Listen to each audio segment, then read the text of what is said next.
Muy buenas noches a todos los que nos siguen en redes sociales. Bienvenidos a su programa Ajedrez Político. Hoy día miércoles 16 de septiembre vamos a tener el gusto de contar con la presencia de la doctora María de la Cruz Vallá Claros y nuestro analista político y moderador, el ingeniero Cristian Torrico. Un gusto tener a ustedes dos en el programa Ajedrez Político. Bienvenidos. Muy buenas noches, gracias Cintia, gracias ingeniero Torrico. Ingeniero, muy bienvenido también usted. Gracias Cintia, doctora María, un gusto poder estar acá nuevamente con... Y nuestro... Siga. Perfecto, vamos a hablar un poco de nuestra candidata que tenemos el día de hoy, candidata a la presidencia, la doctora María de la Cruz Vallá. Les cuento que ella es abogada de profesión, también es poeta, es escritora, es una mujer cochabambina que siempre ha estado trabajando, luchando por su pueblo.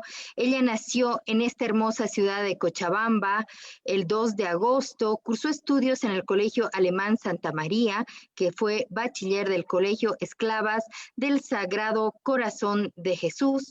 Como anteriormente ya les dije, es abogada, es poeta, estudió en la Facultad de Ciencias Jurídicas y Políticas de la Universidad Mayor de San Simón, diplomada en docencia universitaria, especialista en ciencias políticas con mención en estudios bolivianos. También es especialista en evaluación y acreditación universitaria con estudios de maestría en ciencias políticas, maestría en relaciones internacionales, es doctora en Derecho por la Escuela de Derecho y Criminología de la Universidad Autónoma de Nuevo León, México. Tiene varios premios, reconocimientos. También fue asesora de Justicia y Derechos Humanos del Instituto Nacional de Reformas Agrarias. Entre los premios que cuenta, ella tiene el premio a la producción intelectual del Colegio de Abogados, medalla al mérito de aporte a las letras bolivianas del Comité Departamental de Club del Libro. También tiene medalla por aporte a la cultura, muchos reconocimientos por su trabajo, tanto como abogada y como poeta, una mujer realmente con muchos logros. Muchas felicidades, doctora, y un gusto poder tenerla en este conversatorio, que la gente igual que la sigue a la doctora, que apoya al partido de ADN, puede estar haciendo sus comentarios ahora en redes sociales, porque posteriormente también vamos a estar leyendo sus preguntas. Bueno, vamos a empezar con este conversatorio que tenemos, porque queremos conocer más de las propuestas que tiene la doctora, tanto en el ámbito económico, en el ámbito de salud, y cuáles son sus perspectivas. Vamos a empezar con la primera pregunta, que es, ¿cuáles son sus propuestas más importantes que tiene su partido para la reactivación económica y también cómo van a manejar lo que es el déficit fiscal, doctor? Bueno, el proyecto que nosotros estamos presentando, yo quiero decirle que no es un programa de gobierno. Creemos que Bolivia ya no necesita un programa de gobierno, necesita un proyecto de país, porque necesitamos resolver los problemas más urgentes de forma estructural, es decir, con un abordaje integral. Este proyecto de país nosotros hemos denominado la patria primero, y se asienta sobre tres pilares fundamentales, que son la inclusión, la innovación y la sostenibilidad. En el ámbito económico, ciertamente Bolivia tiene en este momento una agenda pendiente de tres puntos centrales. Debe resolver el problema sanitario, el tema de la reactivación económica y el de la democracia, que pasa por una serie de procesos de reinstitucionalización y de fortalecimiento institucional y de mejorar la calidad democrática. En el ámbito que usted me refiere, que es el tema de la reactivación económica, nosotros planteamos algunos elementos importantes. Para empezar, ¿qué tipo de país vamos a tener? ¿Vamos a apostar nuevamente a las condiciones neoliberales?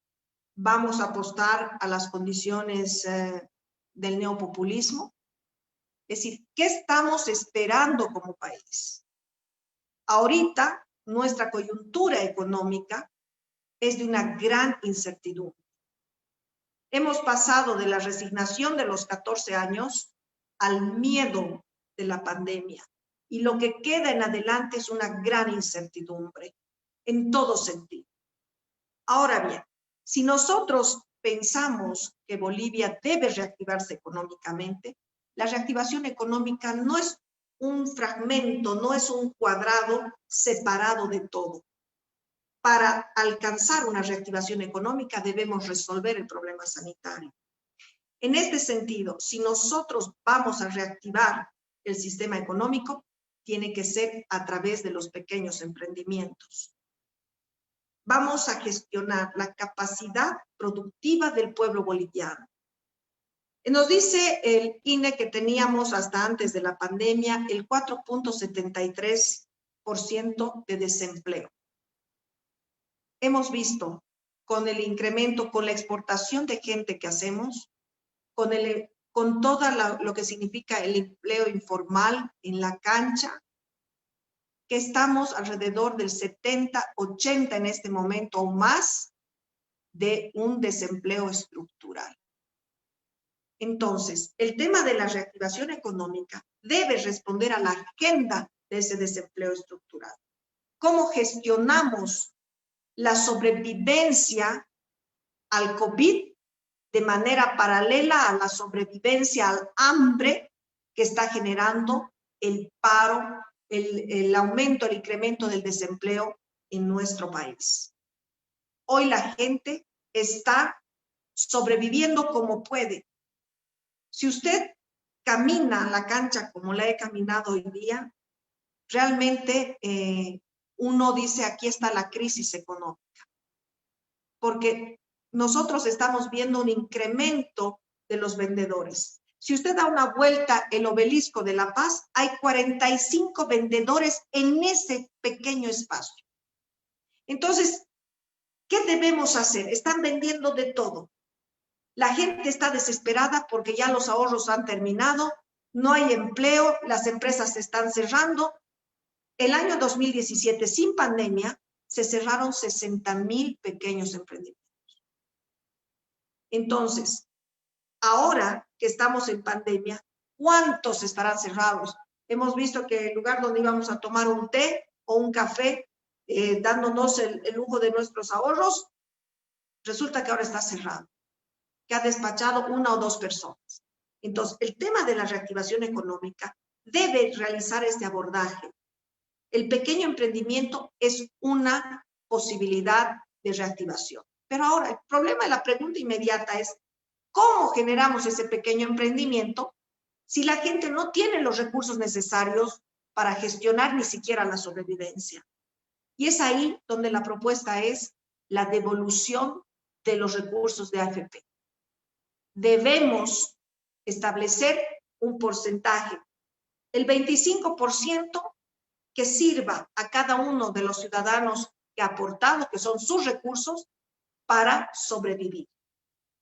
Otro 25% que habría que destinar a decirle, señor, usted quiere hacer uso del 25% más, usted tiene que dar un plan de emprendimiento para que a usted se le impulse, no solamente con esa pequeña cantidad, sino que además esa pequeña cantidad le sirva de puente para un crédito blando. Ojo, estoy hablando de crédito blando, de créditos que no pueden ir a comprar un auto, una casa, no, sino para gestionar la producción y la productividad. Porque esos recursos que saque de sus ahorros tiene que servirle para crecer en su economía, para que se desarrolle en sus potencialidades y en sus posibilidades.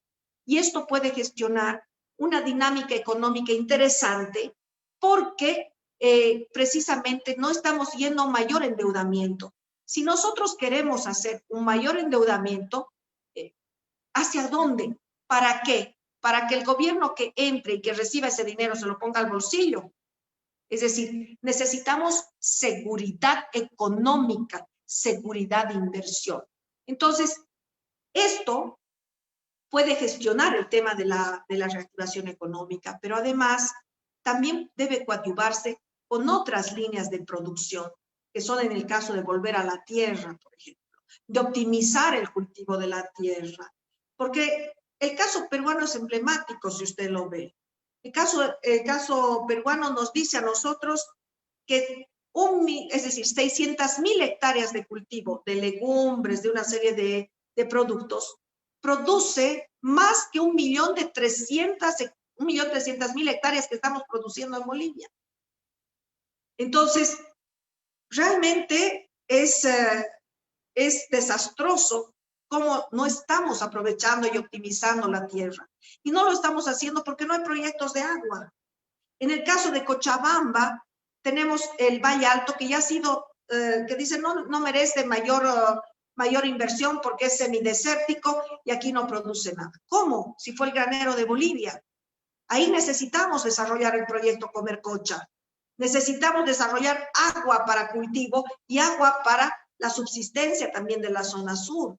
Entonces, necesitamos pensar en el ciudadano, pensar en el boliviano, no gobernar de memoria desde la cúpula y decir, a ver, ¿esto qué costo político va a tener?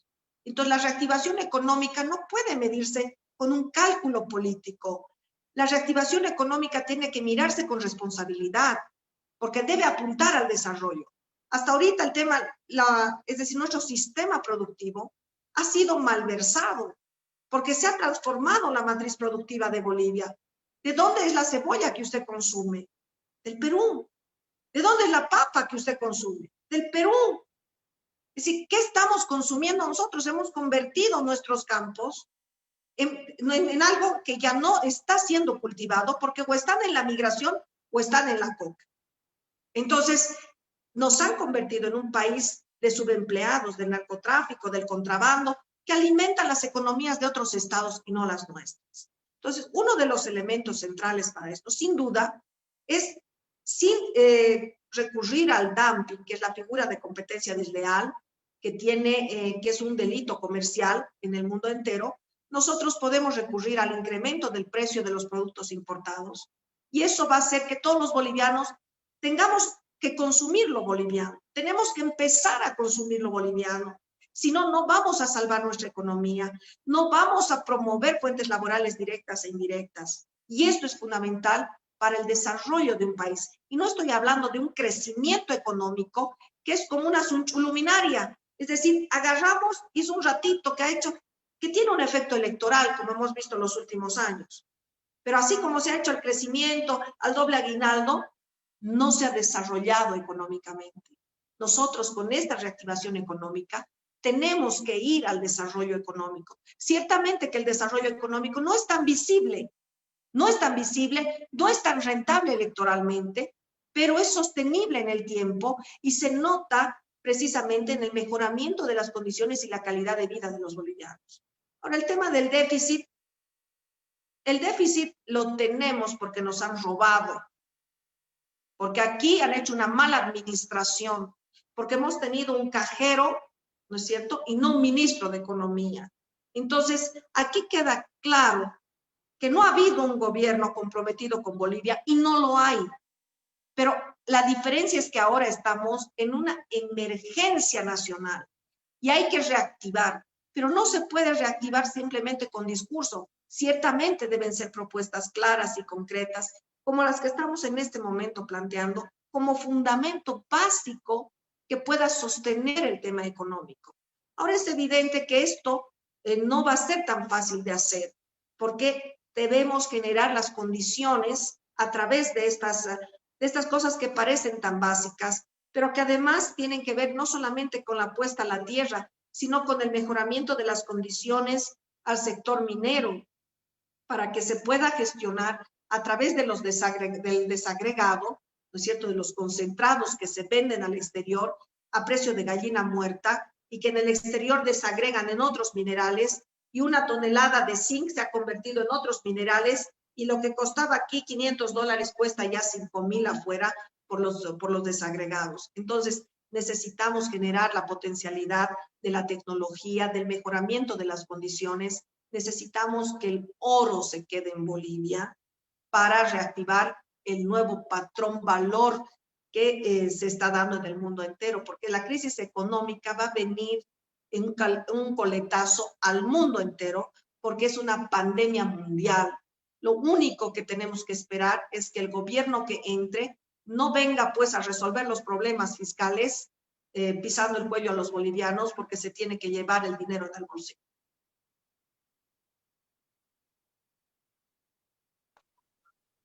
Muchas gracias, doctora.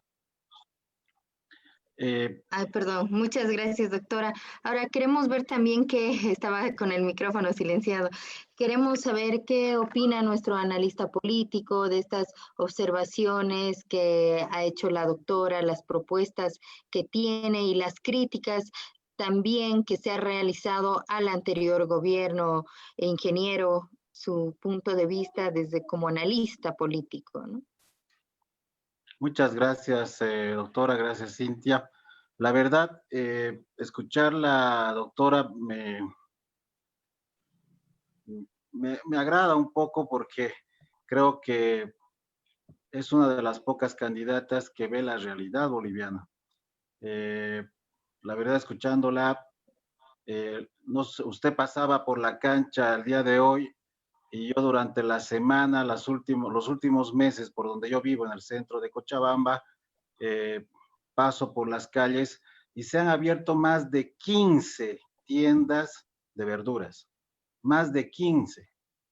Como usted dice, la gente ha empezado a vender de todo. Y acá, yo la verdad comparto mucho lo que usted dice. Parecería que cuando uno enciende la televisión, ve otra Bolivia. Para algunas personas que ahora están de autoridades transitorias, parecería que estamos viviendo en un país de las maravillas. Pero el sentimiento boliviano, usted lo dijo y lo comparto, creo que en su gran mayoría es que está tocando el bolsillo y no se ha actuado responsablemente ante la pandemia. De todas las cosas que usted ha mencionado, creo que es si vale el término, es un buen síntoma de análisis. Nosotros creemos que una de las propuestas más certeras para que Bolivia salga de esta crisis es poder pensar a futuro, y el gobierno que venga debe pensar en futuro de las capacidades productivas, por ejemplo, que usted hablaba de las tierras que no están siendo utilizadas y se pueden usar. El eterno problema no solamente de Bolivia, sino de un país o de una empresa que no puede exportar son sus capacidades productivas. Si el día de mañana nosotros queremos abrir mercado a Europa para poder vender maíz, el mercado europeo nos va a decir necesitamos 1.000.000 de toneladas mes y no tenemos esa capacidad.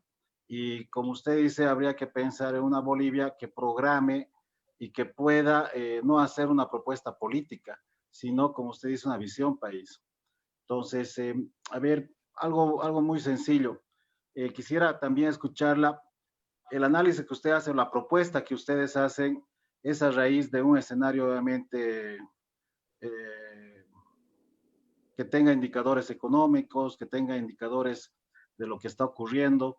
Creo que mucha gente en Bolivia se ha dado cuenta que estos meses ha sido caótico para varias áreas, para varios sectores, ya sea de microempresarios, ya sea de industria. Y en este afán, ¿cuál es el criterio suyo de poder pensar que la próxima elección existen todavía en el gobierno la intención de dar una continuidad a lo que están haciendo? Porque obviamente creo que muchos sectores opinan que lo que se va desarrollando no es para nada satisfactorio, y vuelvo a repetir, uno enciende la tele y lo que nos muestran es otra cosa, nos muestran que andamos bien. Cochabamba, sin ir lejos, el día de ayer, creo que no sé qué término usar, no sé si volvemos a a la privatización o volvemos a comprar acciones de Elfec, o si la gente sabe quién realmente son los dueños de las acciones de Elfec.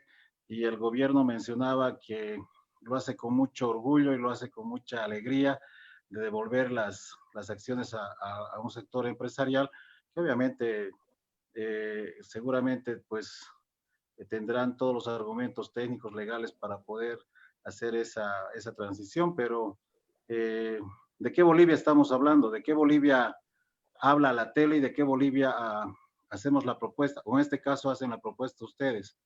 ¿Existe esa diferencia, doctora? Existe la diferencia.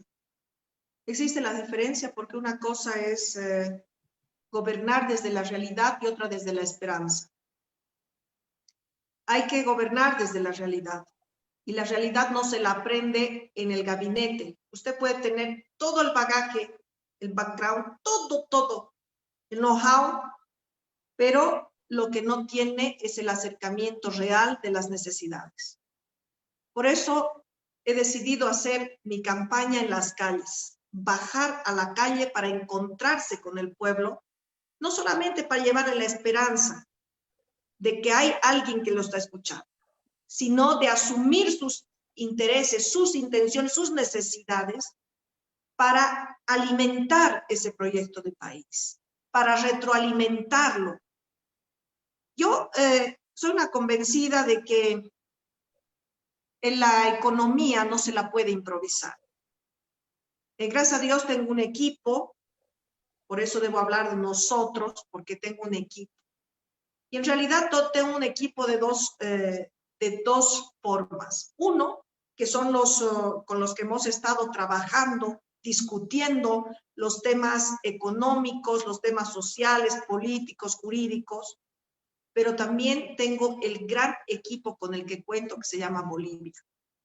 Nosotros somos un equipo de la patria primero, que hemos estado diseñando este proyecto de país, que hemos estado promoviendo el debate permanente entre los intelectuales del país, pero además también una conversación de manera permanente con el pueblo.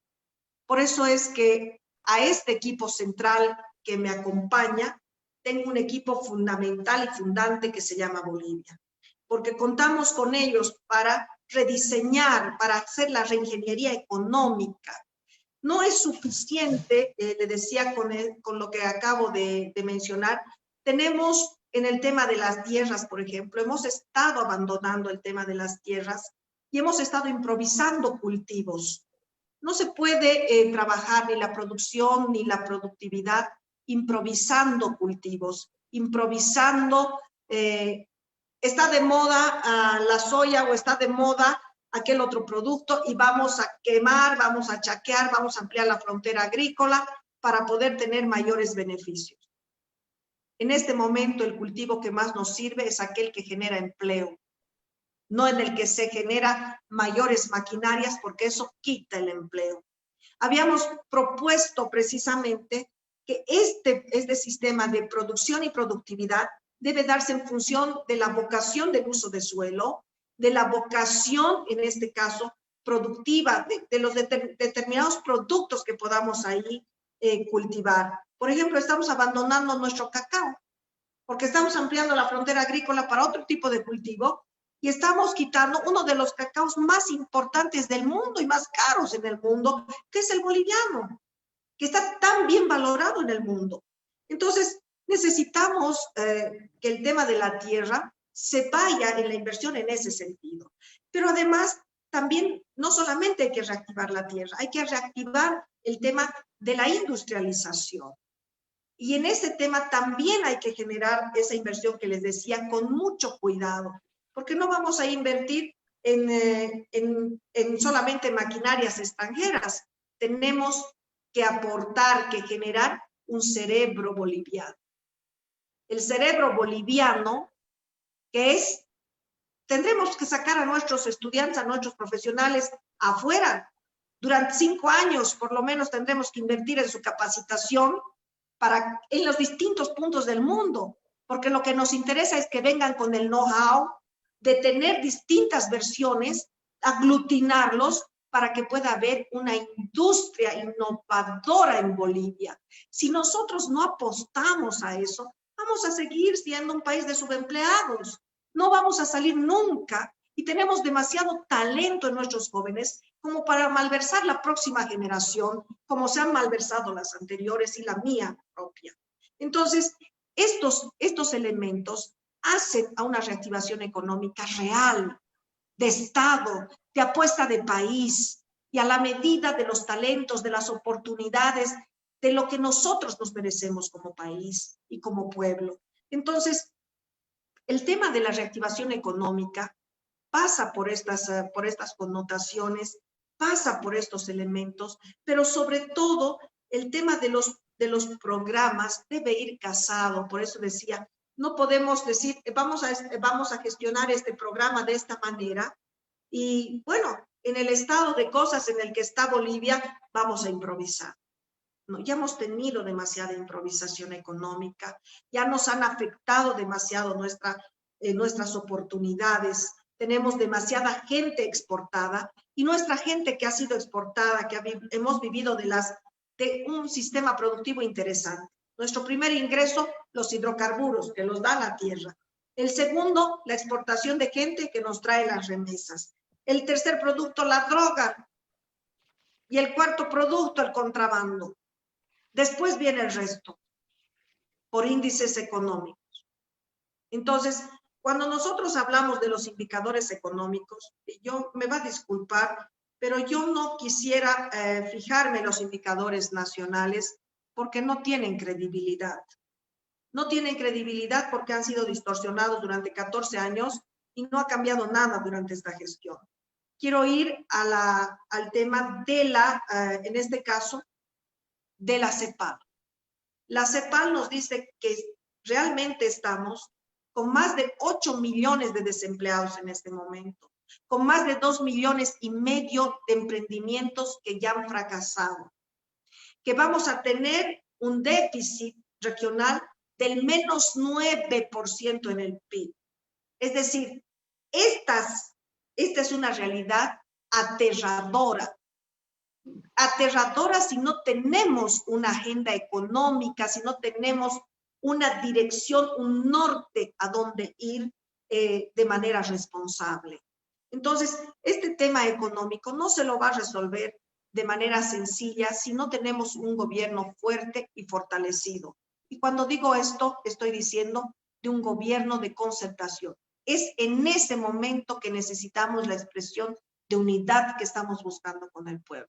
Es en ese preciso momento que debemos pensar en el país para gestionar esa unidad y es a eso a que estoy convocando a todos mis colegas candidatos por todos los medios de comunicación. Debemos sentarnos en una mesa y debemos aportar al país con las mejores ideas, con el mejor programa, con el mejor proyecto del país, porque entre todos es que se va a poder lograr en este caso, una reactivación económica, que en realidad es no solamente una reingeniería, no solamente se trata de una revitalización productiva, se trata de rescatar la dignidad del pueblo boliviano de las garras delincuenciales.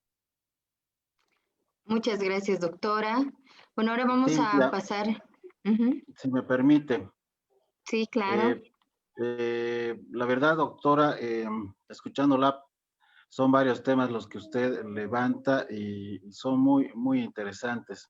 Y obviamente son para poder hacer un análisis y una evaluación. Me agrada mucho el tema educativo. La sociedad del conocimiento debe enmarcarse en poder establecer alianzas estratégicas, poder hacer una reestructura en mallas curriculares, poder hacer una estructura en sistemas pedagógicos, si vale el término, y creo que solamente apostando a la sociedad del conocimiento se puede llegar lejos, coincidimos plenamente. Pero, a ver, tengo que decirlo y quiero consultarle tres cosas. Educación, ¿era necesario clausurar el año académico, doctora? Dos, habla de ingeniería económica. Se ha dado $100 millones al empresariado cruceño. ¿Es necesario esos 100 millones para solamente la empresa cruceña? ¿Cuál es el criterio suyo, doctora, por favor? Bueno, en el ámbito educativo, todo como se ha procedido es improvisación. Improvisación, desesperación y miedo del gobierno, y ha tenido que actuar cuidando el impacto electoral. Y esto realmente, hay que decir, ha mostrado además y ha demostrado que no tenemos un sistema educativo inclusivo. No tenemos un sistema educativo que valore a los maestros. No tenemos un sistema educativo preocupado por el estudiante, porque hemos visto la infraestructura, hemos visto todas, cada año se caen los techos, cada año hay goteras. ¿Por qué? Porque cada año hay que hacer un gasto dispendioso, cuando en lugar de se puede hacer una cosa de buen material y tenemos que esperar otros 10 años para que haya una gotera. Pero no, cada año hay que invertir en minucias para que poner de mal material y demás. Solo por decir el tema de infraestructura. El tema de los recursos humanos de los maestros están considerados como pongos ideológicos, como un sector al que se puede salir a la calle y no se lo escucha. No tiene valor el maestro en las condiciones actuales. No está ni siquiera bien pagado. Un maestro tiene que trabajar en 3 lugares. Tiene que andar de un horario a otro.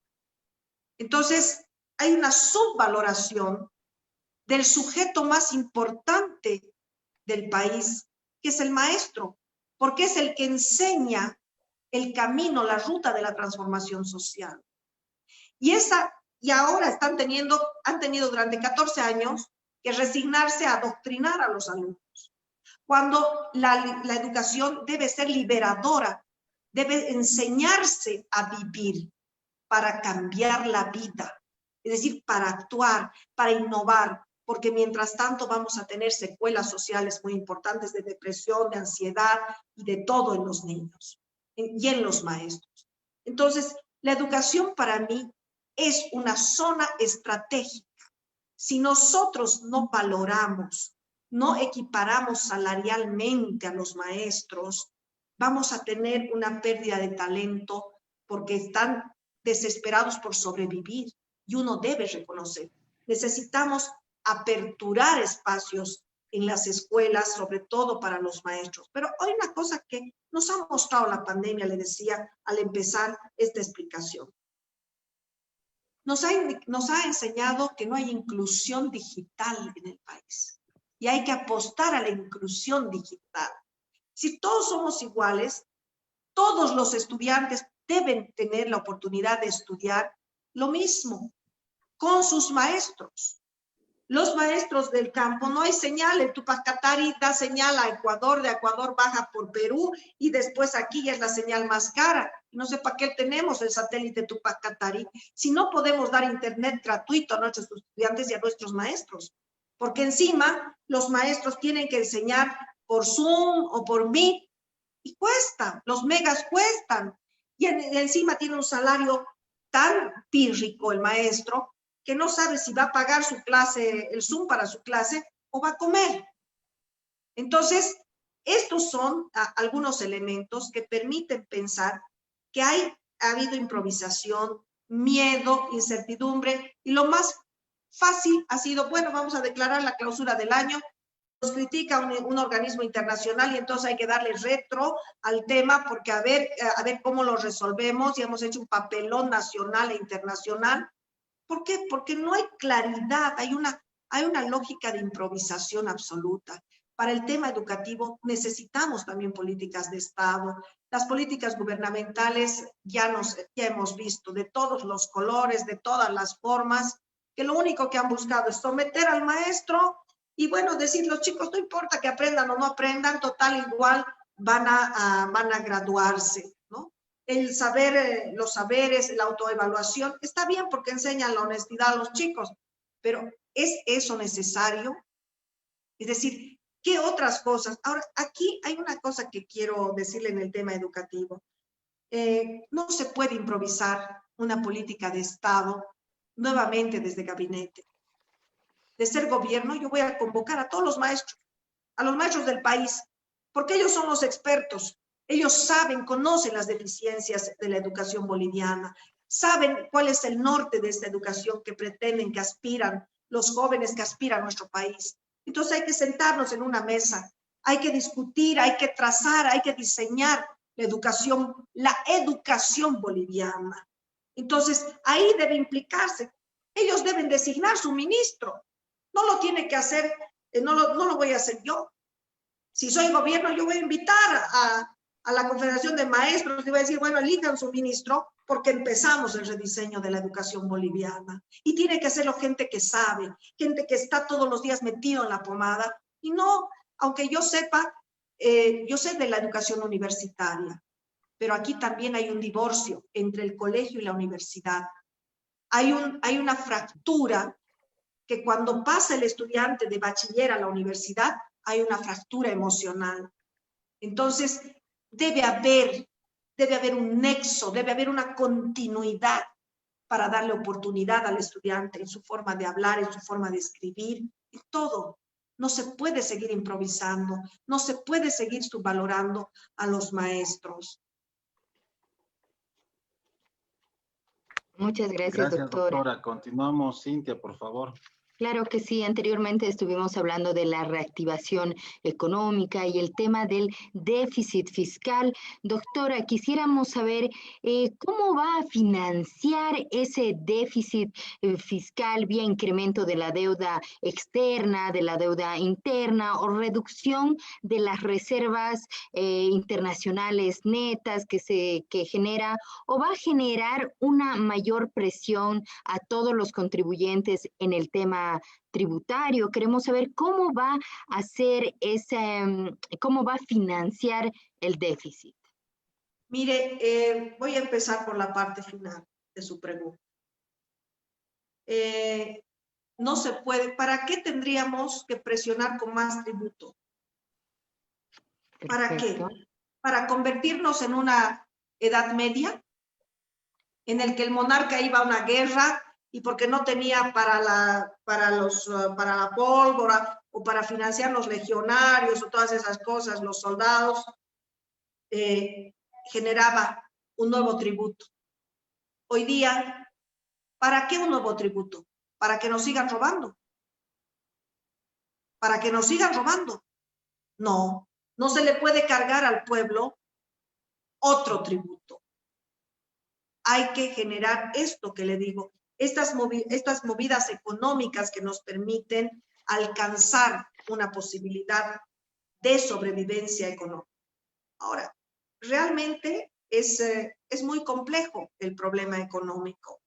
Es muy complejo, pero necesita una reingeniería y una política de Estado. No podemos nosotros apuntar al tema económico de otra forma. No lo podemos hacer.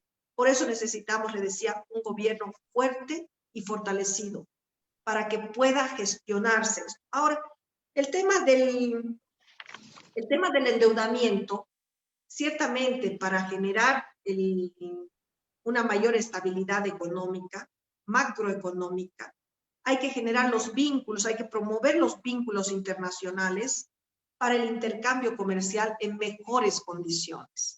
Hasta ahora hemos tenido condiciones de intercambio comercial que, si bien nos han facilitado a través de la Comunidad Andina y del Mercosur, con los principios comerciales de intercambio que generan patrones de igualdad, patrones de trato justo, a través de las cláusulas de salvaguardia, del tema de la libre circulación, de la diferencia de desarrollo económico relativo.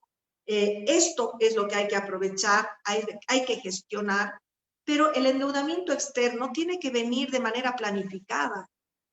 Hasta ahora hemos visto que estamos endeudados con la China, no sabemos realmente cuánto le debemos a la China, parece es un secreto que está escondido bajo el Buda, ¿no? No sabemos absolutamente nada de cuánto y cómo es realmente el ingreso.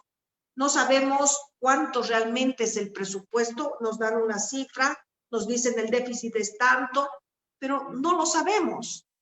Realmente no lo sabemos porque el gobierno anterior escondía esto y escondía porque el cajero del anterior gobierno, ¿no es cierto?, planificaba el disimulo, se vendían bonos, ¿no es cierto?, los bonos de Navidad que ha habido en el Banco Central y otro tipo, que no sabemos realmente quién los ha adquirido.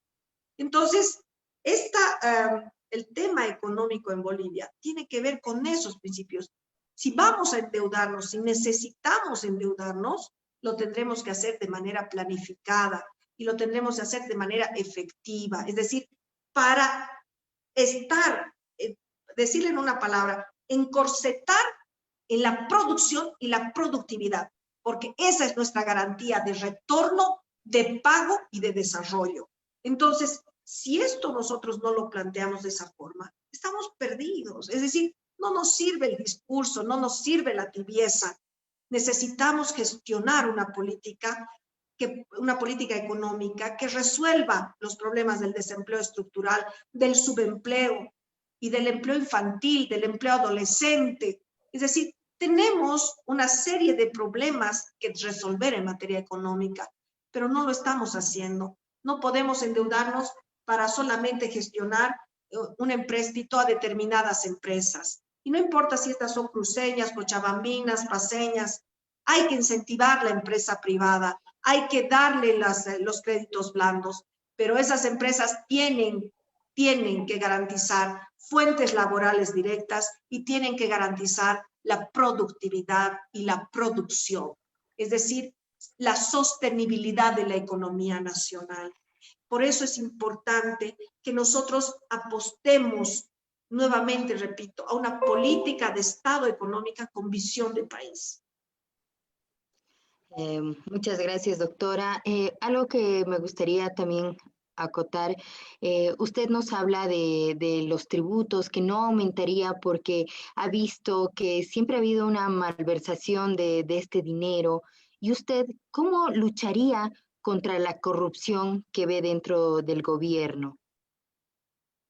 Bueno, la corrupción es mire, la corrupción no es solamente llevarse el dinero. La corrupción es arrebatar la oportunidad de desarrollar una agenda social que promueve ese dinero que se ha llevado. Significa que al llevarse el dinero, los recursos de los bolivianos, estamos impidiendo que a un boliviano que necesita no le llegue su pan, no le llegue su trabajo.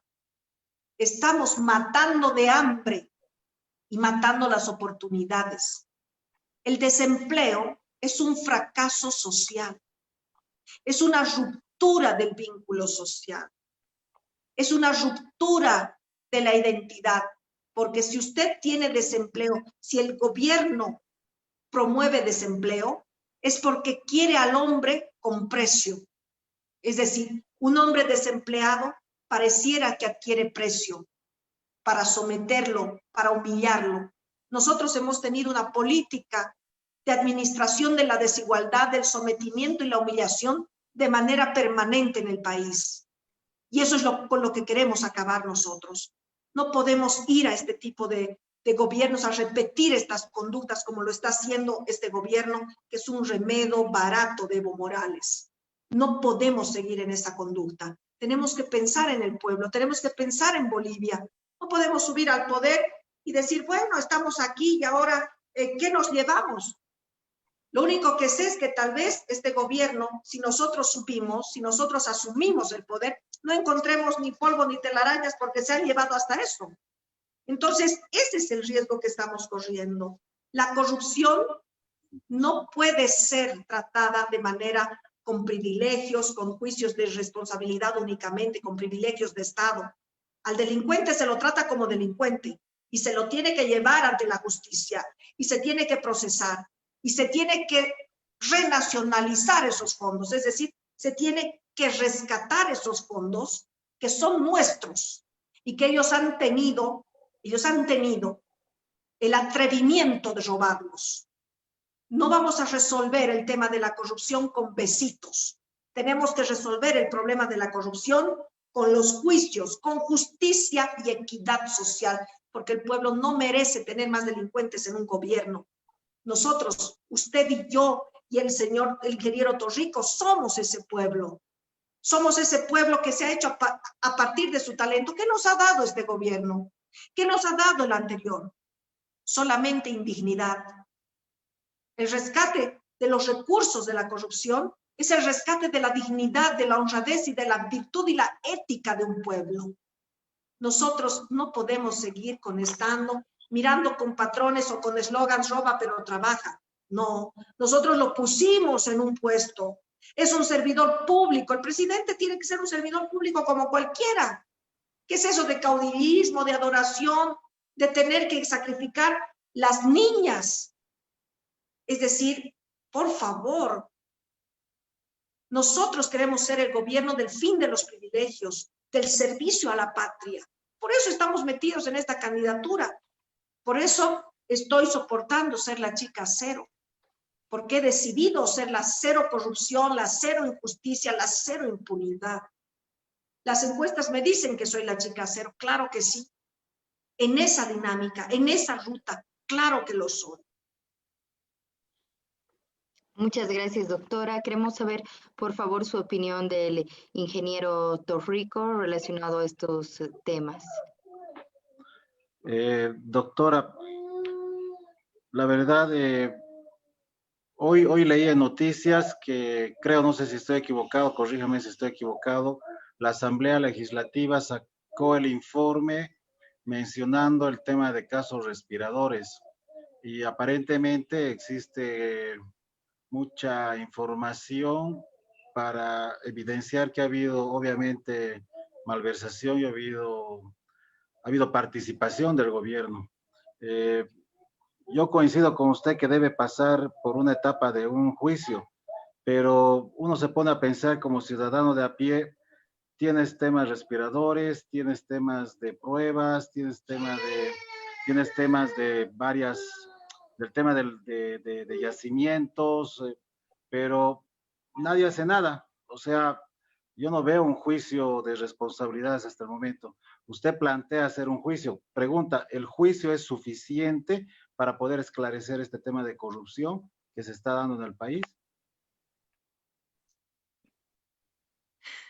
Tal vez para tanta frustración que llevamos en el corazón los bolivianos no sea suficiente. Pero de haberse evidenciado que ha habido corrupción en el tema de los respiradores, la señora Áñez debe ser procesada por crimen de lesa humanidad ante un tribunal internacional, porque ese es un atentado contra la vida. Entonces, no solamente deben ser llevados ante tribunales nacionales, sino también ante tribunales internacionales. El tema de los juicios y de lo que usted me pregunta es porque no hay credibilidad en el sistema de justicia, lamentablemente. Yo soy una mujer de derecho y realmente me conmueve tener que decir esto. Pero la justicia boliviana, gran parte de los jueces, de los fiscales como la Chipa, por ejemplo, no solamente han incumplido los deberes, este incumplimiento de deberes de procesar a quienes se han robado nuestros recursos, a quienes se han llevado nuestras oportunidades de desarrollo y de sobrevivencia como pueblo, constituye una traición a la patria. En otras condiciones o en otro tendrían sanciones distintas, pero esto es una traición a la patria.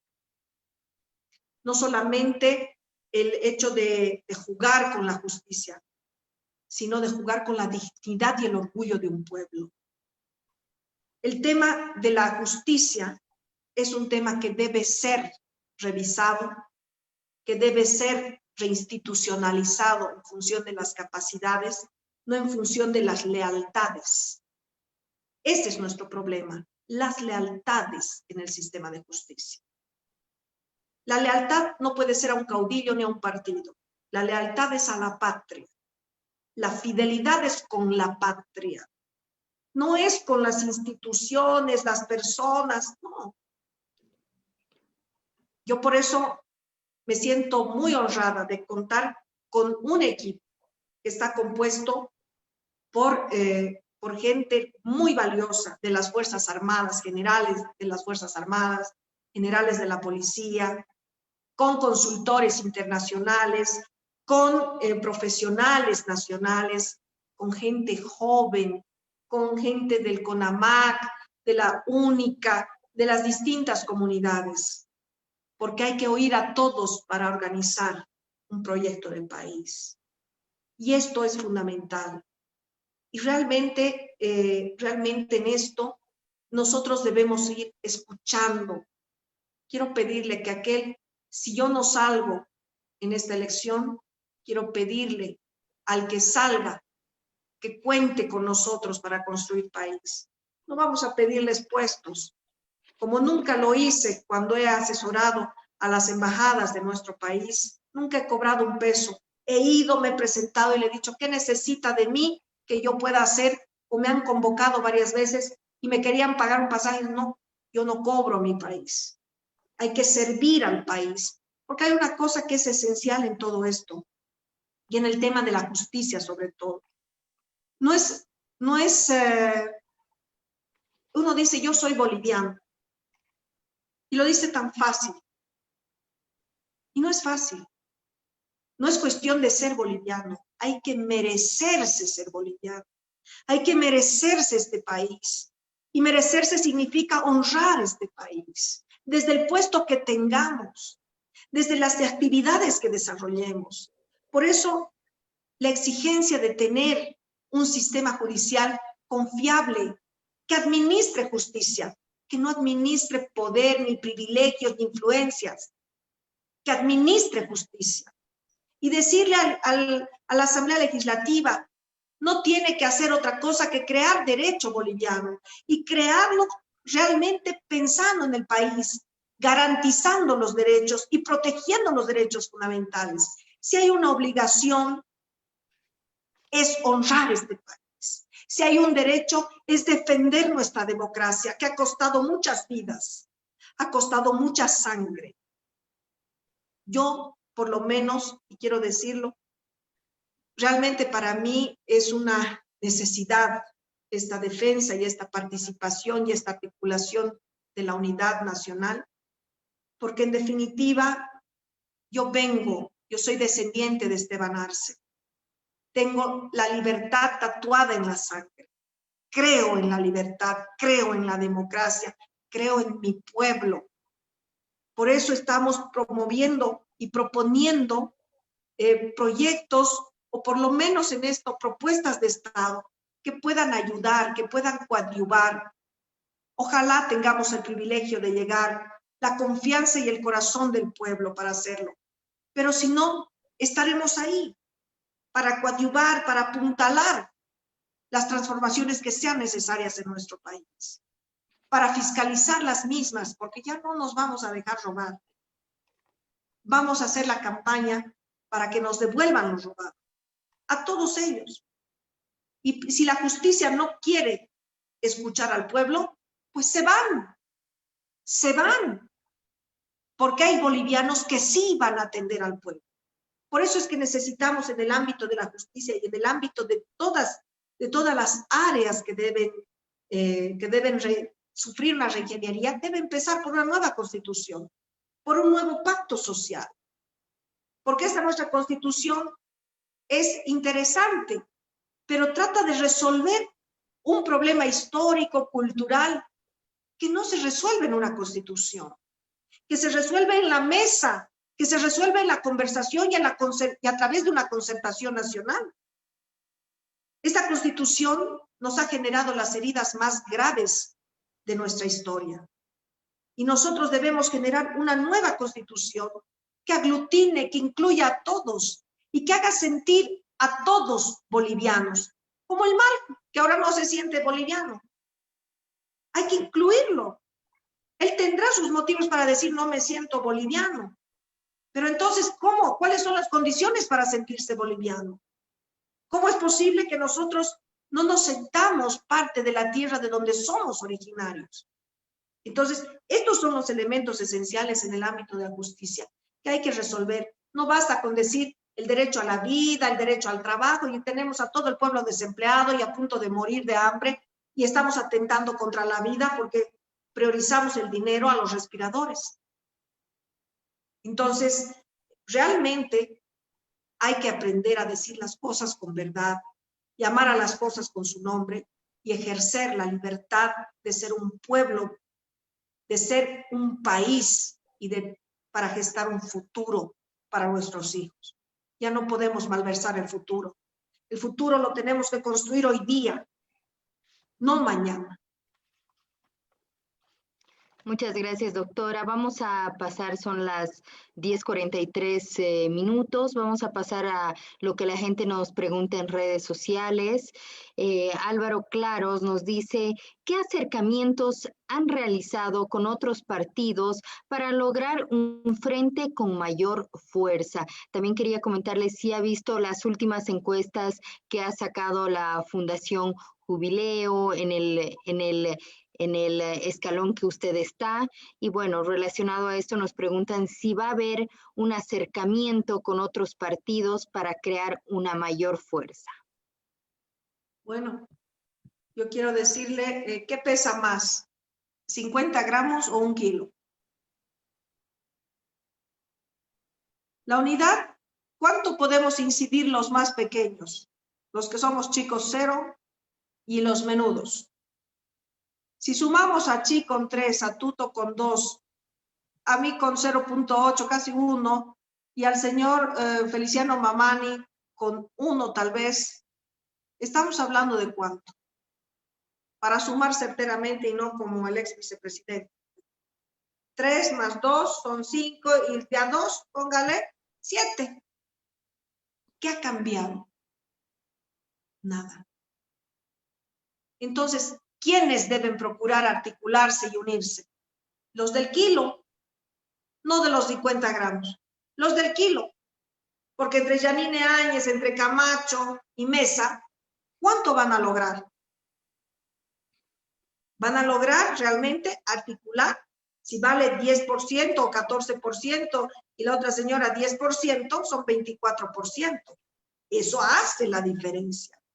Con más del 19%, ¿no es cierto? Estamos hablando de una gran cantidad. A eso la yapa será los 7 chiquititos. Entonces, la unidad en estos parámetros realmente no tiene sentido. Entonces, debemos promover que se unan los del kilo. Vamos a seguir, igual nos vamos a plegar los menudos. Pero lo más importante para una unidad efectiva, exitosa, es que estos que tienen el kilo no quieren, no creen en la unidad. No creen, ellos quieren que todos nos subemos a su cauce, pero no quieren hacerlo ellos. Entonces, hay que empezar a decir, bueno, los que la Fundación Jubileo ha trazado desde la intencionalidad, desde una tendencia únicamente, que así debe entenderse en una encuesta, no como un resultado definitivo. La tendencia nos dice que Wilstermann puede ganar, pero ayer ha perdido 2-3. ¿No? La tendencia nos puede decir que vamos a ser campeones mundiales en el próximo mundial, pero aquí la pandemia nos dice la realidad. Entonces, estos son los elementos que hay que considerar. Y hay que convocar a que estos que han salido en los últimos resultados de estudios de opinión, hay que decir, señores, a ver, den el paso. Den el paso. Y nosotros vamos a seguirnos. Pero no están dando el paso. Entonces, el tema de la unidad es el tema del renunciamiento de sus intereses. Y ellos no lo van a hacer. Pero si hay esta posibilidad, claro, si Maricruz Bayá se baja, claro que se baja.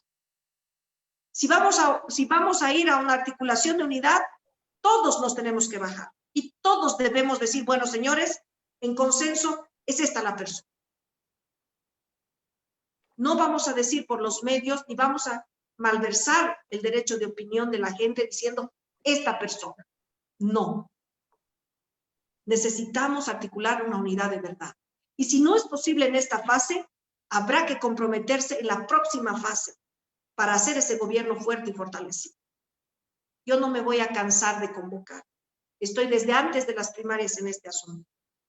Y ahora he usado esta palestra de la candidatura para promover, para conversar con todos los candidatos, sobre todo para procurar esta unidad. Pero si no es posible, si no es viable, sí tenemos el derecho y la obligación de hacerlo el post 18 de octubre para garantizar gobernabilidad, estabilidad y futuro a Bolivia. Muchas gracias, ingeniero. ¿Usted No. alguna pregunta que quisiera hacer también? Sí, doctora, yo la verdad escucho las propuestas que usted realiza y poca coincidencia o nada en los partidos que usted llamó los del kilo, porque básicamente no vemos propuesta, ¿no? Supongo que ya encontrarán algún discurso o ya el medio necesario para poder hacer llegar las propuestas. Pero algo que me queda la duda, doctora, ¿por qué cree usted que hasta ahora los del kilo no se unen? ¿Porque no tienen propuesta? ¿Porque no tienen actitud? ¿No quieren al país? ¿Porque son intereses personales, partidistas? ¿Por qué no se unen? Porque hasta la fecha seguimos viendo a los del kilo por todo lado. Es una pregunta muy difícil la que me hace, porque tengo que emitir un juicio de valor. Y en este caso, el tema es, habría que preguntarle a ellos. La presunción que tengo, y esto así lo quiero decir, con condición de, con todo el respeto que merecen mis colegas candidatos, porque no estoy yendo a hacer una guerra sucia, eso dejo para la política chatarra, como dice el general Siles.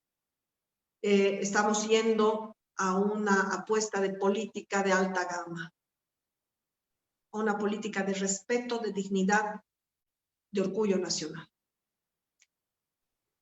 Probablemente tenga que ver con la sobrevivencia de sus siglas, con oportunidad de proyección de su proyecto histórico. Sin embargo, es muy interesante que los partidos del kilo, los candidatos del kilo, estén camuflando partidos.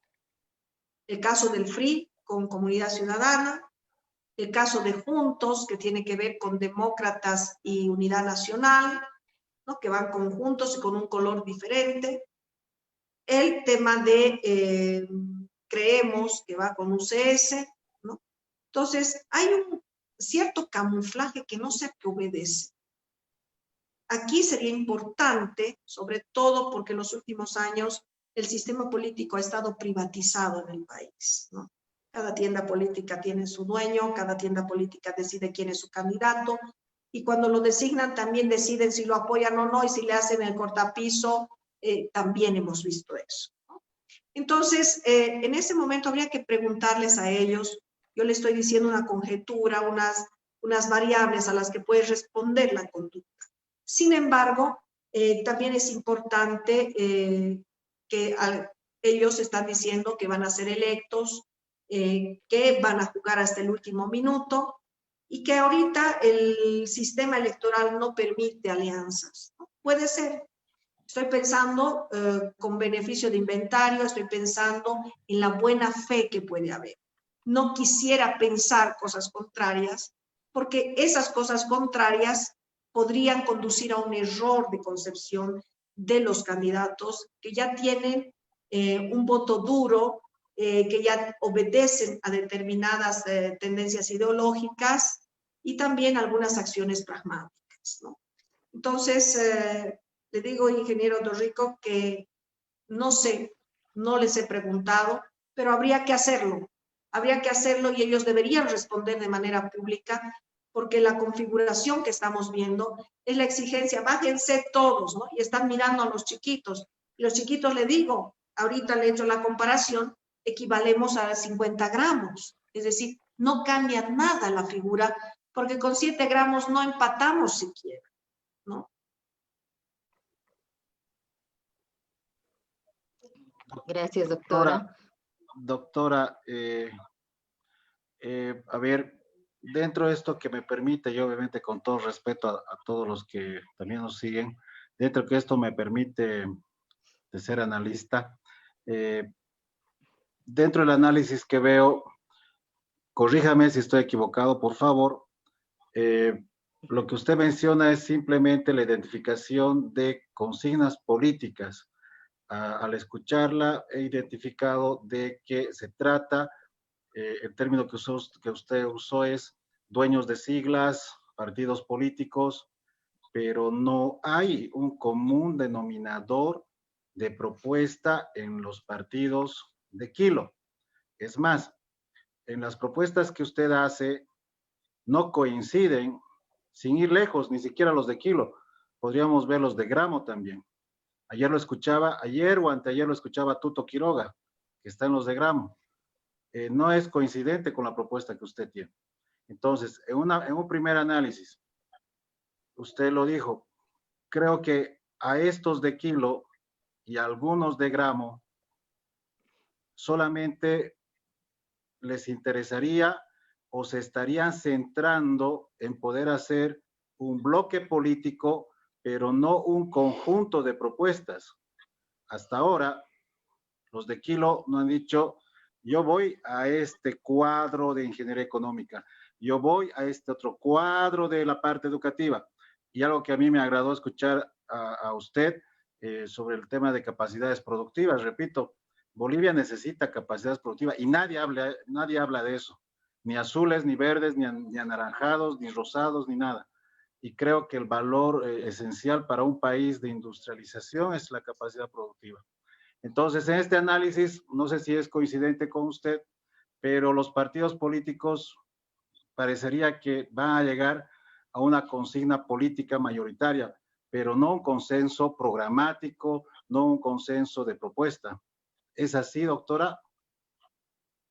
Sí, yo creo que esa es una buena observación, ingeniero Torrico, pero también hay que decirlo, hay coincidencias, hay coincidencias en determinados elementos, pero no hay total convicción todavía de los parámetros de unidad y tampoco en este proceso hay la oportunidad de gestarlo en las condiciones regulatorias que ha planteado el TCE a través de la calendarización.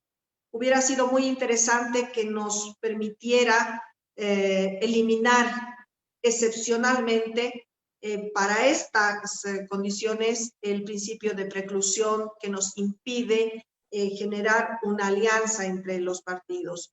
Lo que a mí me preocupa son los resultados de estas tendencias, que el primer lugar lo ocupan los indecisos y el segundo el señor Arce Catacora. Eso está mostrando una fotografía del pueblo versus el MAS, del pueblo que no ha decidido porque ninguno le convence. Y esa es una tarea y una preocupación que siento, porque no se trata de que yo esté a la cola o ser la primera contando de atrás, ¿no? Sino que lo que me preocupa es cuánto estamos escuchando a la gente, cuánto escucha la política, si la política está escuchando a la gente. La política está generando marketing político, pero no está escuchando a la gente. Por eso es que yo creo, soy una firme convencida de que no se puede articular absolutamente ni la unidad, ni un proyecto de país, ni nada, sin escuchar a la gente. Por eso he bajado a la calle, por eso estoy saludando a la gente, me estoy deteniendo. Hay gente que viene y me cuenta, sabe, doctora, me ha pasado esto, quisiéramos esto. Me agarran en la calle los del movimiento del tema de feminicidio y me dicen, por favor, esto. Claro, yo estoy de acuerdo, porque yo soy una mujer que debe proteger a otras mujeres, ¿no? Y no solamente de discursos, sino en acciones concretas. Entonces, estos elementos, con algunos de los partidos, habrá que generar una agenda convergente, pero también es claro que hay una agenda que debe converger y se llama Bolivia. Y si no tenemos la capacidad de desarrollar esa mirada de manera conjunta, de manera integrada, con una perspectiva nacional, entonces vamos a hacer más de lo mismo, vamos a seguir teniendo el país que tenemos, vamos a seguir viviendo en este abandono. Ahora, gran parte de esta responsabilidad no solo es de los partidos, es del pueblo en general. Esta vez no podemos equivocarnos en las urnas. Esta vez necesitamos apostar a una visión de país. Necesitamos actuar. No se trata del pueblo contra el MAS. Se trata de organizar un país. No se trata de generar tensiones innecesarias o un desangramiento innecesario, una confrontación estéril que lo único que hace es herirnos, dividirnos. Y hay demasiado dolor, demasiada hambre, demasiado miedo, demasiada incertidumbre como para seguir apostando a una política de división. Muchas gracias, Doctora doctora. Cintia, si me permite, Claro. bueno, nosotros hemos tomado una decisión en el tema del programa y vamos a iniciar lo que, bueno, se ha hecho en el programa que inclusive Cintia nos va desarrollando. Escaleta se llama, ¿verdad, Cintia? Sí, desarrollamos una escaleta, el programa tiene una estructura, no es que venimos acá y improvisamos, ¿no? Manejamos el tema de tiempos y todo como se maneja en cualquier canal de televisión de manera formal. Gracias, gracias por la aclaración. Doctora, escuchándola y nosotros estamos, bueno, vamos a iniciar nuestra campaña para lo siguiente y le hago la pregunta. Usted acaba de decir, vivimos un momento malo económicamente. ¿Vale la pena ir a segunda vuelta? O sea, volvemos a entrar otra vez a inseguridad, volvemos a entrar otra vez en gasto de plata, porque me imagino que va a haber gasto de plata. No deberíamos apostar, si vale el término, todo a primera vuelta para que no generemos ese tiempo otra vez de espera. Sí, eso lo va a decidir ¿Qué opina? el pueblo. Lo va a decidir el pueblo. El criterio Va a suyo, decidir doctora. el pueblo, no sabemos. Su predicción. Va a decidir el pueblo el tema de si hay una segunda vuelta o no. Y yo creo que lo va a decidir en razón de las propuestas, en razón de la convicción y de la confianza que asuma con un candidato. Hay ciertamente voto duro, eso no podemos soslayar. Hay un voto duro, pero también hay un voto inducido, ¿no? Inducido que dice, vamos hacia un voto útil. Y el que no vaya al voto útil es un inútil. Vamos al voto inteligente y el que no va al voto inteligente es OPA. Es decir, tenemos que gestionar un voto diferente. Este voto diferente es un voto por Bolivia. Es a eso al que yo estoy convocando al electorado, a un voto diferente, a un voto por Bolivia, a un voto patriótico, porque necesitamos reinstalar el país. Ahora, ciertamente estas predicciones que puedan hacerse son muy abiertas, porque el sentido político del comportamiento social no se puede entender sino hasta el día de la elección. Así como el partido de fútbol de una final se gana con el último penalti, así va a ser esta elección.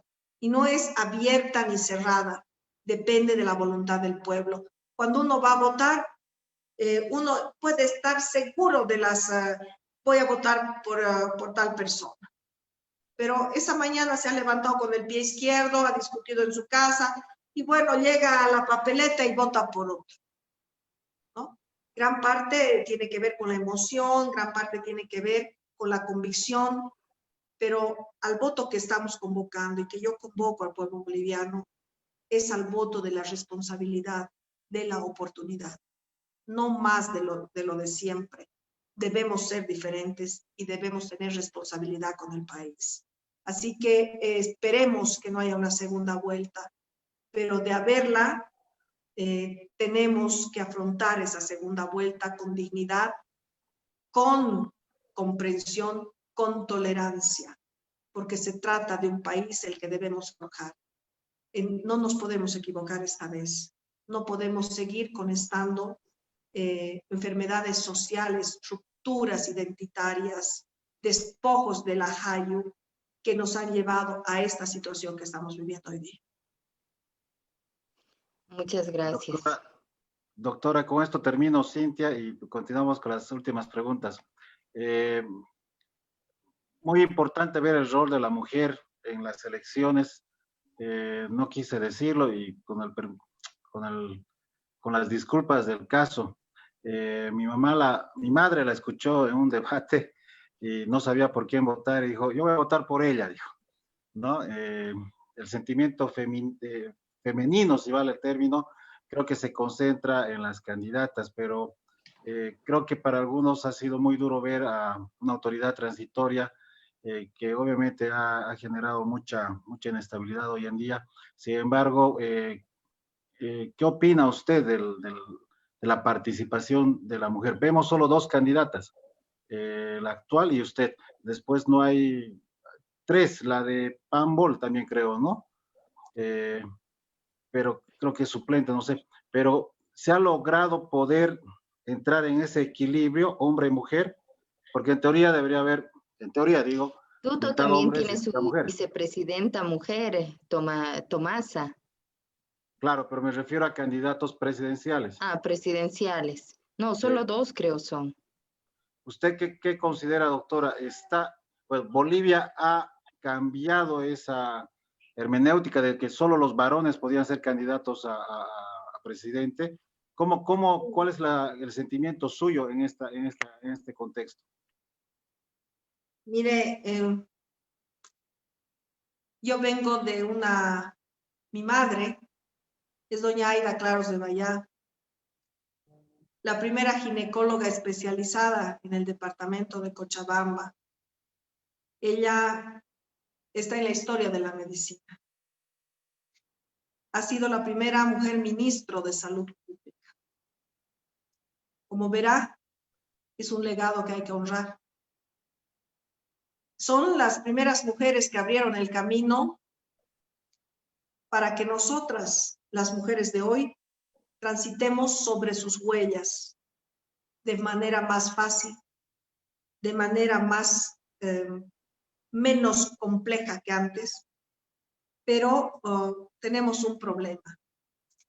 Hemos tenido que lograr una ley paritaria para poder participar en igualdad de condiciones.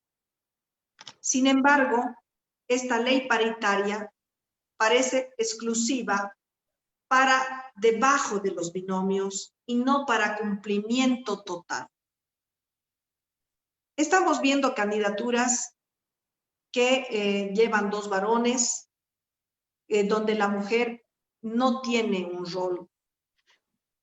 Nos han considerado durante mucho tiempo mujeres como objeto, solo relleno de lista y para que levantemos la mano en el Parlamento o hagamos solamente la legalización y la legitimación como floreritos en los gobiernos a través de los ministerios. Eso no puede acontecer más. Las mujeres no somos objeto, somos sujeto de transformación social y sujetos importantes. Y cuando digo que somos sujetos, no estoy hablando solamente desde una perspectiva, es una fanática feminista. No, yo creo en la complementariedad. Creo que el hombre y la mujer hacemos la sociedad completa, así como hacemos los hogares. Las mujeres existimos desde el 52 políticamente porque tenemos el voto, pero hasta ahora no hemos ganado las urnas, no hemos completado la revolución. Y la revolución que plantea la mujer es la revolución de la unidad. Esa es la gran rebelión que aún nos falta, la unidad. Y solo las mujeres que entendemos que es un hogar, porque administramos el crecimiento de nuestros hijos y nos preocupamos porque se desarrollen, porque tengan oportunidades, porque puedan comer, porque no pierdan nunca su dignidad ni su identidad. Por eso estoy yendo a esta candidatura. no solamente para revalorizar el rol de la mujer en el proceso político y en la transformación social, sino porque quiero aportar a generar las oportunidades, las condiciones para que nuestros hijos ejerzan su desarrollo. Porque ahora, en una primera parte, habrá que crear esas condiciones que nos han negado los gobiernos anteriores. Las mujeres no somos más objeto, somos sujeto, y nos debemos asumir en esa condición. Y debemos participar y no transar. Si usted ve las listas de los otros partidos y anteriormente, ¿qué hacen? Ponen paritario, listo, hemos cumplido con la ley, nos inscribimos, pero previo ha negociado el varón con su representante y le ha dicho, ¿sabes? Tienes que ir, pero cuando lleguemos tienes que renunciar para que yo asuma. Eso lo vemos todos los días en todas las elecciones. Entonces hay un manoseo de la imagen de la mujer. Y este gobierno ha malversado la imagen de la mujer, porque la ha vuelto corrupta, delincuente e inhumana. Y eso no es una mujer. Una mujer es madre, que aunque no tenga hijos, es comprometida con el afecto, con el corazón, a desarrollar a su prójimo, a ayudar a andar. Entonces, son estas premisas las que hacen que nosotros estemos. Hay ciertamente dos candidatas a la vicepresidencia, la señora Nina y la señora Yarwi, pero no es suficiente. Los otros partidos han incumplido el sentido. No, la ley no puede decir es desde senadoras o todo. No, el espíritu de la norma es que todos los binomios deben ser paritarios, ya sea arriba o abajo, pero tenemos que ir las mujeres y los hombres, porque la construcción, la reconstrucción, la reingeniería social, política, económica es complementaria, no es diferencial. No es que la mujer tenga más poder para dominar al hombre ni el hombre más poder para dominar a la mujer. Es la complementariedad que ayuda a la construcción social. Y es esa complementariedad de mirarnos entre nosotros, de entendernos y de apostar a una sociedad la que debemos desarrollar. Las mujeres somos de hoy en adelante pieza clave en la transformación de este país. Muchas gracias, doctora. Muchas gracias, doctora. La verdad, muy sabias las palabras y le agradecemos por estar en el programa. Podemos continuar, Cintia. Claro que sí, ingeniero. Hemos visto que durante estos 8 años que ha habido Cintia, una estabilidad. perdón que la corte. Por temas de tiempo hay algunas preguntas. Si podríamos ya concluir con unas 3 preguntas, porque también se nos va a ir el tiempo. ¿Le parece? Sí, Por favor. sí, estamos con el tiempo. Si Como va le decía, revisando, yo le voy Ujú. transmitiendo una que leí y así va, usted ve otra. Dice Juan Carlos, creo, resumo la pregunta y menciona qué Ya. opina sobre el arraigo y qué opina sobre la eternización de los candidatos que están en el gobierno. Debería haber arraigo para que puedan rendir cuentas a la justicia, creo que dice. Doctora. Bueno, hay una cosa que es importante. Debemos mejorar la calidad de la democracia en Bolivia. Y eso pasa por 2 aspectos fundamentales. No puede haber reelección, porque no puede uno asumir un rol de candidato presidente, porque esa es una desventaja para el resto de los postulantes. Y hay que equiparar las condiciones para ejercer la democracia. Primer punto. Segundo punto, ninguno que haya sido presidente anteriormente puede volver a postular. Porque hay que dejar que el espíritu democrático vaya siendo renovado, vaya generando nuevos liderazgos para garantizar precisamente no solamente el mejoramiento de las condiciones de vida, sino para garantizar que no haya abuso de poder. Los expresidentes deben convertirse en un consejo asesor para los gobiernos que vienen, porque es a partir de este consejo asesor que se puede limitar los errores que se hayan podido cometer en el diseño de políticas públicas que puedan asesorar y que no dejen de servir al país. Si tienen una renta vitalicia, tiene que ser para servir al país, para seguir sirviendo desde su experticia. Eso es una riqueza inconmensurable en una sociedad. Entonces, son estos elementos los que pueden hacer al rumbo de una mejor condición, de una mejor calidad democrática.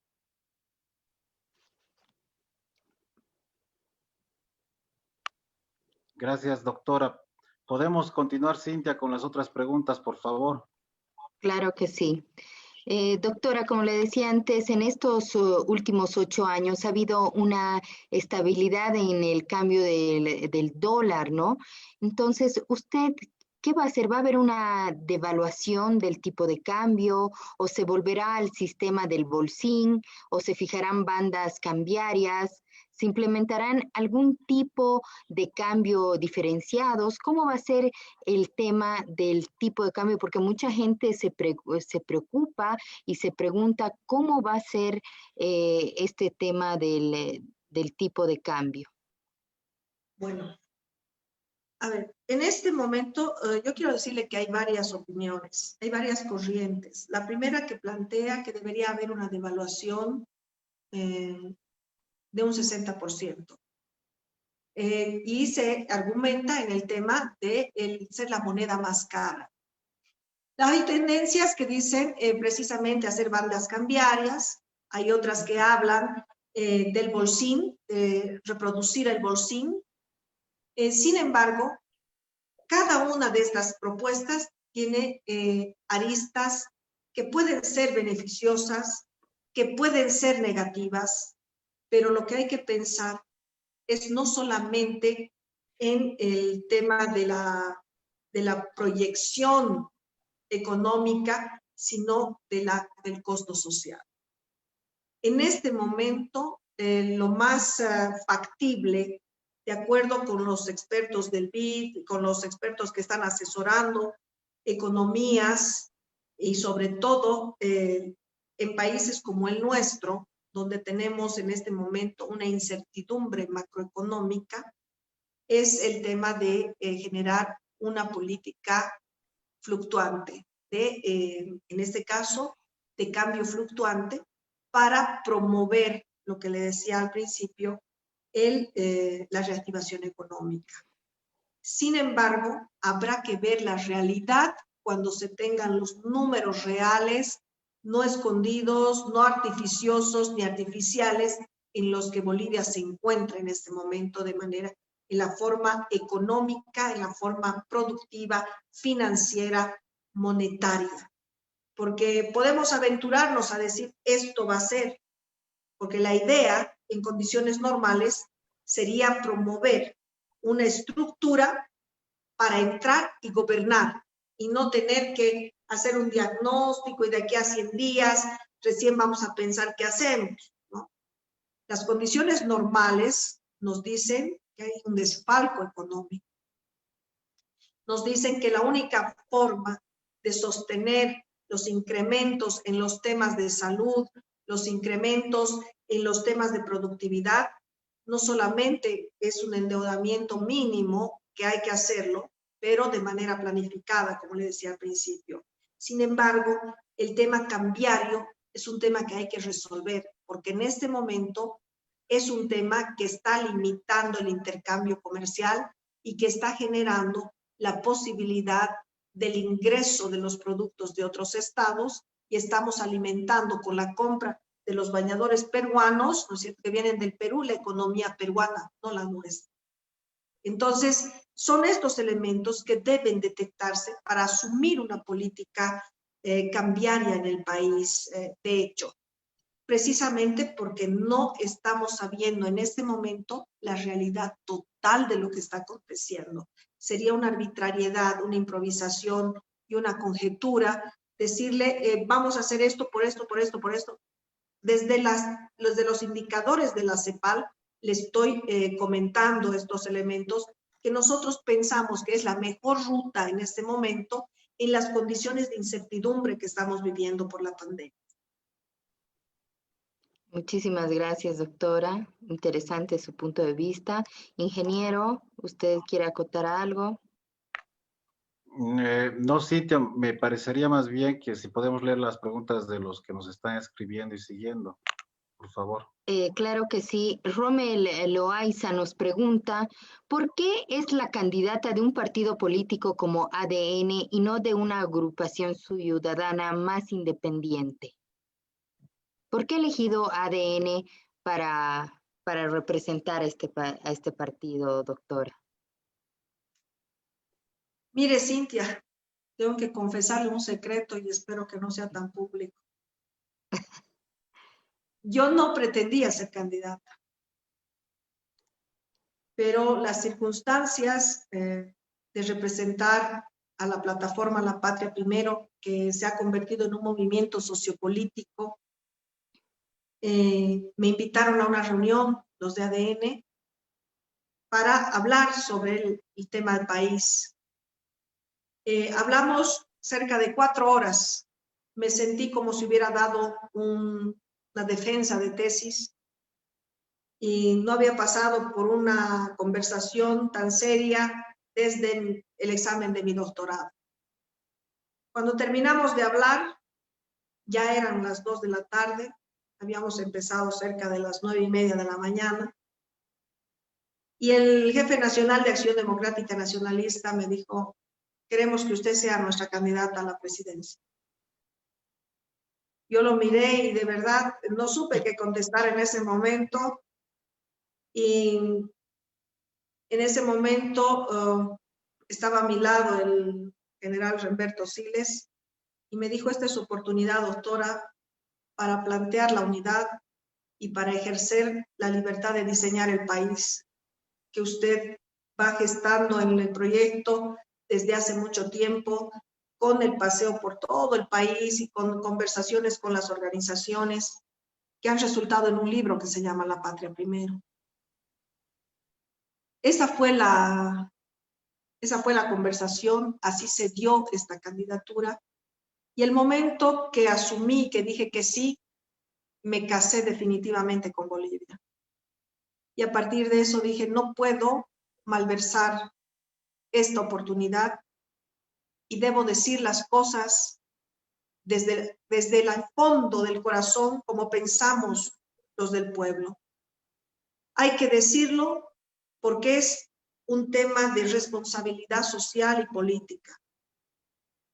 Y además porque es la oportunidad de servir a Bolivia con todo el corazón, y no de pie, sino de rodillas. Porque si hay algo que es importante, es la confianza, es el privilegio de la confianza. Y nosotros estamos yendo a pedirle al pueblo que confíe en nosotros. Si el pueblo nos da ese privilegio, seremos las personas que lo haremos con todo el corazón. Y el día que entremos y el día que salgamos, tendremos la misma cantidad en el bolsillo, porque no estamos viniendo a hacer fortuna, a robar, ni a ofender a un pueblo al que amamos y del que somos parte. Acción Democrática Nacionalista me ha dado esta oportunidad, nos ha dado como equipo de La Patria Primero esta oportunidad de proyectar un país, una visión país, de proponer una alternativa a toda esta incertidumbre, ante toda esta hecatombe, ante tanto abuso durante los últimos 15 años y lamentablemente durante los últimos meses. Entonces, esta es una candidatura que responde a la necesidad y a la urgencia de decirle presente a Bolivia, de decirle con todo lo que soy, y aquí está acompañándome un equipo con todo lo que es. No es Maricruz Bayá únicamente, es un equipo de gente que son hombres y mujeres bajo bandera, para ejercer una candidatura de propuesta, de construcción, de respeto, para rescatar la dignidad y el orgullo de ser bolivianos. Es por eso que he asumido esta candidatura, es por eso que le pido al pueblo, le estoy proponiendo, ojalá que las propuestas lleguen a su corazón. Lo que nosotros vamos a hacer como equipo es atender, es servir y es construir la Bolivia que todos anhelamos a la altura de nuestros talentos. Muchas gracias, doctora. Ya estamos con más del tiempo. Quisiera, por favor, que pueda dar un mensaje a toda la gente que nos sigue en redes sociales, que les dé un mensaje como usted como candidata a presidencia, como una mujer líder, también con muchos estudios y muy preparada, a toda la gente que nos está siguiendo, por favor. Bueno, decirle, Bolivia, gracias por recibirme en tu corazón. Gracias por escucharme. Gracias por darme la oportunidad de estar aquí hablándote. Estoy aquí presente para servir, para honrar y para proponer. Estoy aquí para defender los intereses de cada uno de ustedes, porque creo en mi país, amo mi país. Somos un equipo de gente que hemos aprendido todo lo que la vida nos ha dado como privilegio y sabemos que ese aprendizaje se llama Bolivia, que hoy tiene un solo destino, que es Bolivia, porque para nosotros la patria es primero y si tú quieres unirte, te invitamos, porque esta construcción no es de uno ni de un equipo, es del equipo Bolivia. Muchísimas gracias, doctora. Ingeniero, por favor, igual usted. La verdad, ha sido una noche muy, muy interesante. Le agradecemos, doctora, su participación, a todos los que nos han seguido. No olvidar que vamos a estar todos los miércoles y domingos ahora con este programa, porque lo que se quiere es conocer a nuestros candidatos. Digo nuestros porque todos somos bolivianos, ¿no? Usted puede ser mi candidata, más allá, el otro día va a ser mi candidato, mi candidata, pero todos, creo que todos somos Bolivia, como usted dice, y rescato esas palabras. De verdad, felicitarla por la propuesta que usted tiene. Consideramos que hay mucha coincidencia en lo que varios sectores que están afín a este programa, pues van evaluando y van viendo para el bien de la población. De verdad, que Dios bendiga a nuestras familias. Coincidimos también que en octubre Bolivia no se puede dar el lujo de equivocarse. Creo que ya hemos sufrido mucho con esta pandemia, dijimos en otro colectivo, y por ahí en febrero se viene otra también, entonces va a ser muy, muy complicado. Pero coincidimos, doctora, plenamente. No podemos equivocarnos, la decisión está entre todos los bolivianos. Agradecer a nombre de todo el equipo que está acá en Ajedrez Político, a Cintia, a Vladi que está ahí en redes, a nuestro equipo de la oficina. Muchas gracias. Y la verdad me gustaría volverla a invitar en otra oportunidad para ver temas específicamente de los que usted ha hablado, porque creemos que Bolivia necesita de este tipo de propuestas para poder salir adelante. Gracias, y yo me despido también de la misma manera. Hay muchas preguntas que no hemos podido sacarlas al Sí, aire, van a Cintia. disculpar a la Mil gente disculpas, que nos ha estado porque, bueno, a escribiendo. veces se nos va el tiempo también y no queremos también sobrepasar este Y eso que momento. ya nos hemos pasado Eh, un poquito. Más bien, Muchas igual, muchas gracias. gracias, doctora, igual a nombre de todo el equipo. Sus propuestas son bastante interesantes y que nos sigan, ¿no?, en redes sociales para que puedan saber más sobre los candidatos. Vamos a estar lanzando también encuestas que hagan sus votaciones, por qué candidato votarían. Aquí vamos a estar en esta plataforma dejando las encuestas, porque estas elecciones de de octubre de 2020 son muy importantes y tenemos que conocer todas las propuestas de nuestros candidatos a nivel nacional. Así que llegamos al final. Muchas gracias, doctora María del Carmen, María de la Cruz Bayá, y al ingeniero Torrico igual. Muchísimas gracias a los dos y a la gente que nos sigue en redes sociales. No olvide hacernos sus comentarios y vamos a estar pasando más información para que nos siga todos los miércoles y domingos. Muchas gracias, me despido. Hasta luego. Hasta luego, gracias.